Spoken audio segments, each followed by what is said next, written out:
couple more things about me, just small things that you might not know. It's not on my bio in particular. I'm from Canada. You might pick that up as I'm speaking over the course of the morning, but I'm from Toronto, and winter and Christmas in Toronto is snowy, and I have a particular recollection of my mom throwing open the drapes of our front window in our home and saying, "Look, girls, it's snowing." And then she'd throw us out in the snow, and we'd be out there all day sledding and skating, and we'd come back absolutely exhausted, and our cheeks would be frozen cold, and it was great. It was just great. Another thing you might not know about me is that while I have been with QVC for 9 years as an on-air spokesperson and style expert for them, in addition to my work there, I'm currently launching a speaking ministry called Nancy Hicks Live, which I'm so excited about. And one of the things that I love to talk about is raising up people. And I will say, it's all people, but God has particularly given me women for this juncture in my life. So it's raising up women to be all they were created to be. Because let's face it, we women are amazing. We are fabulous. I mean, come on, what do we do? What don't we do? We're the heart of the family. We're the nurturers, right? We're courageous. We're beautiful. We got it all going on. We juggle balls. We spin plates. We do all of these kinds of things. And you know what? If a woman loves, she worships. If a woman champions a cause, she fights for it. If she gives her all. And if she lives for, she dies for. That's what a woman is. That's who a woman is. And I just quoted one of my favorite women who lived in the 1800s, and she was the international leader of the Salvation Army, General Evangeline Booth, who is an absolute hero to me. And she raised up thousands of people across the globe in the fight against the plight of the poor, and I mean the poor in every sense of the word. So that's what we women are all about. And you know, when you think about Christmas time, what don't we do? Seriously, think with me about all the things we women do to make Christmas magical for our families, or the holidays magical. We do the gifts. We do the parties. We throw the parties. We go to the parties. And in either case, you know what? We got lots going on. We got lots to do. We do the family visits, right? And that can be a tricky one, let's face it. We all know what I'm talking about.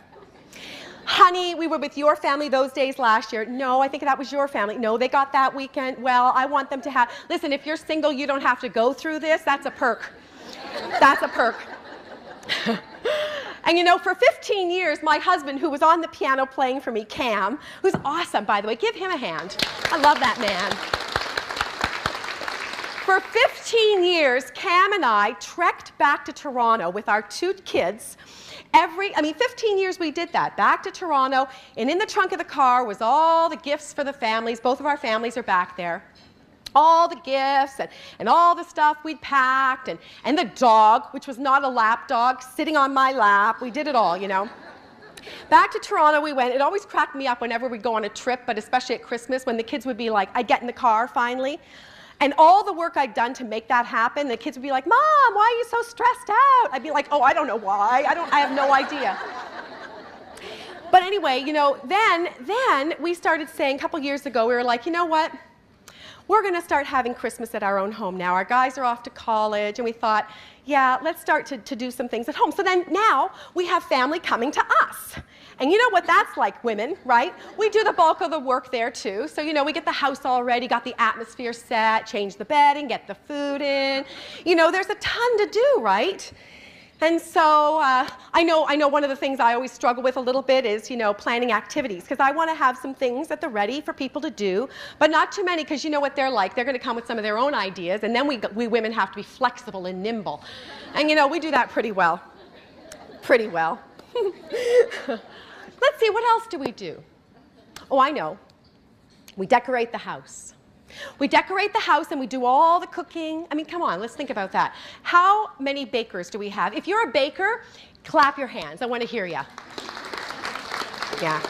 I know you bakers. You're the precision people, right? You're the precision people. I'm more of a cook myself. I remember one time my mother-in-law said, Nancy, can I have a recipe? And I was like, sure. And I wrote it out, and she looked at it and laughed. She's like, honey, that's not a recipe. I said, yeah, it works. She's like, honey, there are no measurements on this at all.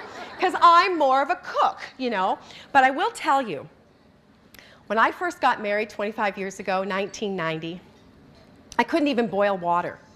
And I'm not kidding. I couldn't even boil water. But I really wanted to learn how to do all of these great things, you know. And my first cookbook I bought for myself in 1990 was Vogue Entertaining. It's true. I still have it. I still have it. You know, I'm all about aspiration, so I was also into Martha Stewart. Of course, I forgot and didn't even realize that she had troops of people doing all the things she's got in these books, you know. But I'm trying to do all this stuff, and I'm trying to learn to cook. This is so true. I'm trying to learn to cook. I'm trying to do all these wonderful things, and, you know, just kind of plodding along, but I'm not crafty. I'm not crafty at all, and I'm certainly not into fine motor skills and detail and stuff like that. I don't do very well in that department. So around, I don't know, year 5 of our marriage, got these 2 little boys, and Christmas is going to be at my sister's house, who's single. She's a businesswoman. She's got some time on her hands, but she's a busy woman, like you guys. And so we're going to go to my sister's house, and it's Christmas, and we show up with our stuff and our kids, and we're standing at the front door, and there's this gorgeous wreath. I'm like, oh my gosh, that's beautiful. And I also noticed that she's built like a new fence, or there's like this new fence. I'm like, oh my gosh, that's lovely. What a great fence. So anyway, we ring the doorbell. Merry Christmas. She answers the door. And I'm like, Deb, I love this new wreath. She goes, thanks, I made it. Like, wow. And I said, hey, I noticed you have a new fence. She goes, thanks, I built it. You guys, I am not exaggerating. I'm going to take, then I go into the house, I smell all the food, it smells amazing. I'm like, oh my gosh, it smells awesome, Deb. Oh yeah, thanks. You know, we're having this, and off she goes. And everything I noticed, the drapes, I made them. The pillows, I made them. She made everything. And so we sit down at the table, and I'm afraid to now comment on pretty things that I'm seeing, but I'm a very visually stimulated person. I'm afraid, but I'm like, there's the runner. She made it. I take off my napkin ring. She made it. My husband looks at me. What do you do? What do you do?